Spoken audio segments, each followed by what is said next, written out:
Hello, my name is Richard Dunks with Community Data Empowerment Project.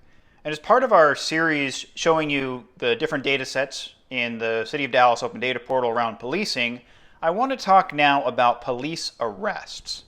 So we looked at police incidents, but the police arrests are in a different data set. So here I am in the public safety listing here.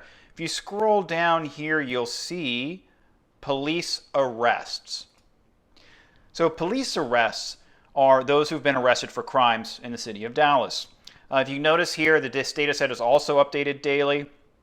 There have been 5,000 downloads, 28,000 views. There are 83,000 rows and 65 columns. Unlike in the police incidents data set, which we'll link to here, there's no description of what the fields mean. So we're kind of on our own to figure out what they mean.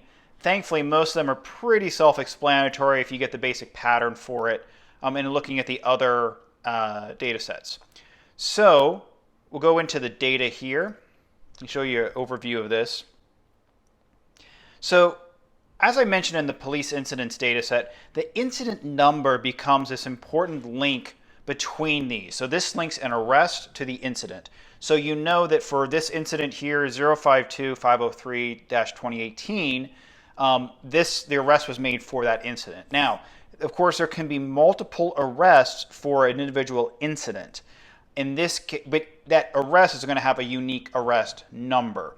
So this person here, this is arrest 18-008-234, affected on March 12th, 2018 at 12:02. This is in military time, so this was noon, as opposed to if it was 12 a.m., that would be 0:02. They were booked right afterwards. This isn't always the case. If someone is arrested and then transferred to hospital for whatever reason, if they have injuries, wounds, if it's a social service referral, some kind of mental health illness, and they go to a facility for treatment and then are taken out of custody, you'll see the difference between that arrest date and the booking date. Also, if they're arrested late one night and then aren't booked until early the next morning, you'll see that difference there. So the ARL address, this is the arrest location address. So this is where the arrest happened. It's not necessarily where the incident happened, it's where the arrest happened. So if someone commits a crime someplace and then is arrested someplace later, those addresses are going to be different. And then we have the arrest location zip, the city, the state, county. Now this area here, the ARLRA, ARL beat, ARL district, ARL sector. This is reporting area, beat, district, and sector. These are the DPD divisions that we talked about in the police incidents video. Unfortunately, this isn't really always correct. There is some parsing issues in this data where sometimes you'll see a little shift and the RL district will have a zip code in it or something like that. It's a data parsing error. It's a pain. But it's something to be aware of when you're looking at these, that not all of these fields can be trusted, particularly these fields I've noticed with the arrests. The day of the week the arrest was affected, the premises where it happened, and again, the CFS number, which, like I said, we don't really know. As I mentioned, the police incidents data set, the police incidents is the only data set where we have the badge number and then the officer's name. So in this case, we have just the officer, so the arresting officer 1, arresting officer 2, identified by badge number. Transport 1 and 2, so these are going to be the officers that transported them. Notice in this case, the arresting officers didn't do the transportation. But in this case here, 10493 also was transport. So this is the officer made the arrest and then transported them to whatever facility they were destined to, which we'll have that in this data in here as well. So this is important to know. This is these badge numbers that are here.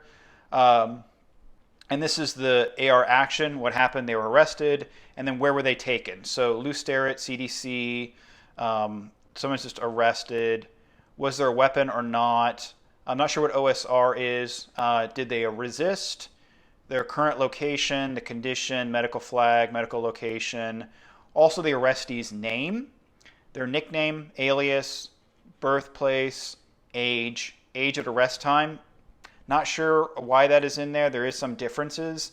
In this case here, Emilio Rodrigo Martinez is listed as age 26, but at arrest time he's listed as 23. Their home address, home zip, home city, home state, home reporting area, beat. So where do they come from? height, weight, hair, eyes. One thing I'm going to point out here is, as you can see, this is actually a great example of this. The height here, 5-07, the other is 5-7. So the data is not consistent in terms of how it's entered, a little bit different. Weight in here, hair, eyes. Also, the race, ethnicity. Done some tweets about this. So race is a pretty basic white, black, Hispanic, or Latino. There's also Middle Eastern, Native American, and then there's ethnicity, and this should be whether Hispanic or non-Hispanic. It's very rare to see this Hispanic or Latino and Hispanic or Latino as ethnicity. What you get a lot of, and the majority of these actually, particularly the more recent ones, is the race will be Hispanic or Latino, but the ethnicity will be non-Hispanic or Latino. I don't know why. I'm assuming there's something in the system about how they do this. It's not consistent. So, and particularly the more recent ones in here. The sex, whether there's tattoos, the occupation, job status, their employer, drug, if it's drug related, the drug type, clothing that was worn, and then the update date. So what you're going to notice with the police arrest data is there's nothing on the actual crime. What are they arrested for? What's the charge? What were they charged with? There are two places where that data exists. It's going to be in the incident data, but then we're also going to see in another video the police arrest charges data set, which is going to list out those charges. So police arrest is really good for the demographic information, location information for the arrest. Notice though, unlike police incidents, we don't have a latitude longitude for this or even a state plane XY. We just have the home address here, and then we have the arresting location address. So arrest, ARL address, zip, city, state. So to do this, we would have to actually use that address to find the latitude longitude for the actual where the arrest actually happened. Thank you very much for watching this video. Hope this information has been helpful. Please follow us on social media, and we look forward to having you join us as part of the Community Data Empowerment Project.